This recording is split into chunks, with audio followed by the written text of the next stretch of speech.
কালকে ম্যাচ শেষে কথাগুলো শুনে সত্যি মন ছুঁয়ে 41 গেল। বছরের একটা মানুষ ড্রেসিং রুমের কোনায় বসেছিল ভাই। জার্সিটা ভিজে গেছে, ঘামে না, চোখের পানিতে। 20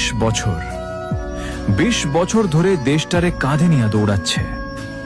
ফিগো চলে গেছে, দেখো চলে গেছে, কিন্তু রোনালদো যায় নাই। কালকে 90 মিনিট 4 জন মার্কিং টানছে, স্পেস বানাইছে, হাত দিয়ে ইশারা করছে, এই যে আমি ফ্রি। আর ওর টিমমেটরা বলও পায়নিয়া নিজের স্টার ভাবছে, ইগো দেখাইছে। রোনালদো রে, নিজের লেজেন্ড রে বল দেয় নাই ভাই। ক্লাবেও রাজা, ইউনাইটেডে বস, রিয়ালে কিং, জুভেতে লেজেন্ড। আর দেশের জার্সি গায়ে দিলেই একা হয়ে যায়। মেসির পাশে ডিপল দৌড়ায়, ম্যাক অ্যালিস্টার জীবন দেয়, আর রোনালদোর পাশে ইগো দাঁড়ায় থাকে ভাই। এটা দুঃখ না ভাই?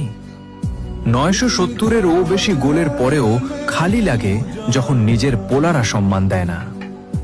5টা ব্যালন ডিওরের পরেও কষ্ট হয় যখন শেষ WC-তে কেউ পাশে থাকে না।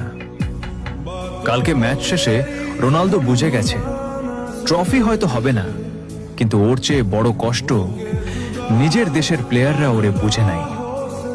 একটা রোনালদোই জানে ভাই, দুঃখ কাকে বলে। সিউ, কিন্তু আজকে গলা দিয়ে আওয়াজ বের হয় না ভাই।